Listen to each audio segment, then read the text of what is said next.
सकाळ सकाळ मस्त आवरलं, आंघोळ बिंघोळ केली आणि निघालो एकदाचं कॉलेजला. आज काय कपडे इस्त्री करायचे नव्हते, कारण की ऑलरेडी 2-4 दिवसाचे करून ठेवले होते, म्हणजे करून ठेवले होते, काकांनी दिले होते आणून आधी.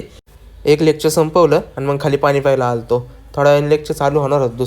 दुसरं लेक्चर चालू व्हायच्या आधी म्हणलं चला हॉस्टेलला जाऊन येऊ. मग मी, साहिल आणि समीर तिघंही निघालो हॉस्टेलला. कारण की हिमांशून ते सगळे हॉस्टेललाच होते. म्हणले हॉस्टेललाच या, कारण की लेक्चरला लय वेळ आणखी. म्हणलं ठीक आहे लगेच येतो. आलो तर खरं आम्ही हॉस्टेलला. बघा हा गडी एकटा काय विचारत का बसलाय, हा फोनमध्ये आणि हा बी गडी फोनमध्ये. मग आलो लेक्चरला आलो खरं, पण सरच उशिरा आले. लेक्चर ते संपलं. मग बघा ह्या गडीचं काय चाललंय इकडं, नेमकं करतोय काय त्यात त्याला बी कळाना. नुसतं येड्यावानी करत बसलं तिथं. ते काय तर सर्किट होतं वाटतं ते पण.